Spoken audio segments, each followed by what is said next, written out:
So our next speaker this afternoon is Valerie Fries Wade.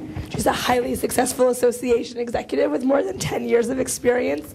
Her current role is as Chief of Education for the International Right-of-Way Association. Her dream is to change the perspective of the way homeless are viewed by society and to offer hope to those living on the streets.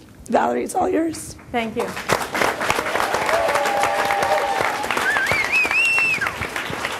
It's really great to see everyone here today. Wow, what a big crowd. So I want you to try to today think about today's annual meeting theme, which is changing perspective. And when you think of homeless, what kind of pictures come to your mind today? Do you see the guy sitting at the end of the freeway, the old man holding the signs with his grimy hands?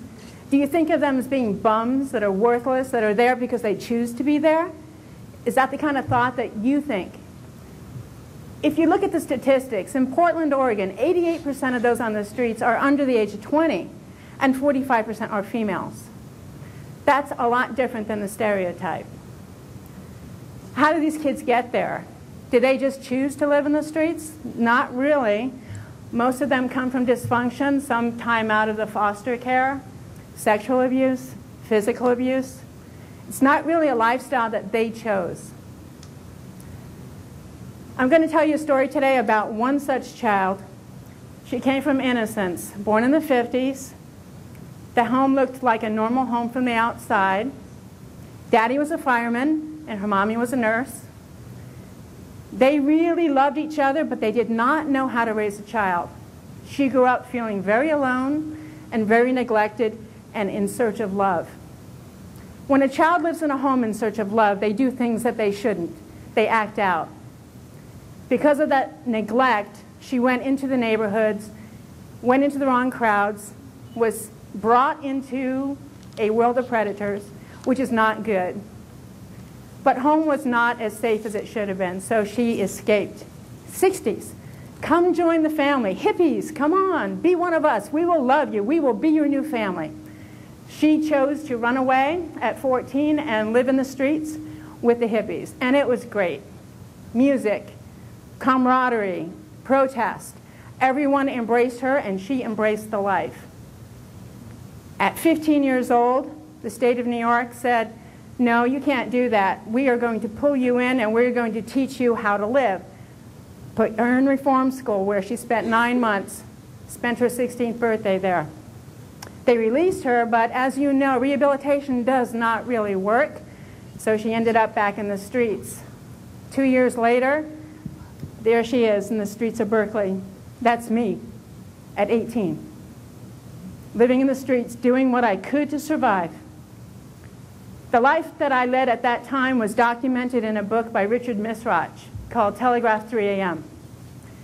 Some of the graphic images you'll see will show people begging. Some people chose to sell their bodies. I chose to sell drugs. That was how I survived. It got to a point where it was a really dark point, and I needed to get out, and called Mom and said, can I please come home? I want another life. I was 18, and they said, yes, if you change your life. That was my goal. Got home and said, uh-oh, pregnant, what do I do? And they said, sorry, you can't stay here. Here's a car, go back where you came from.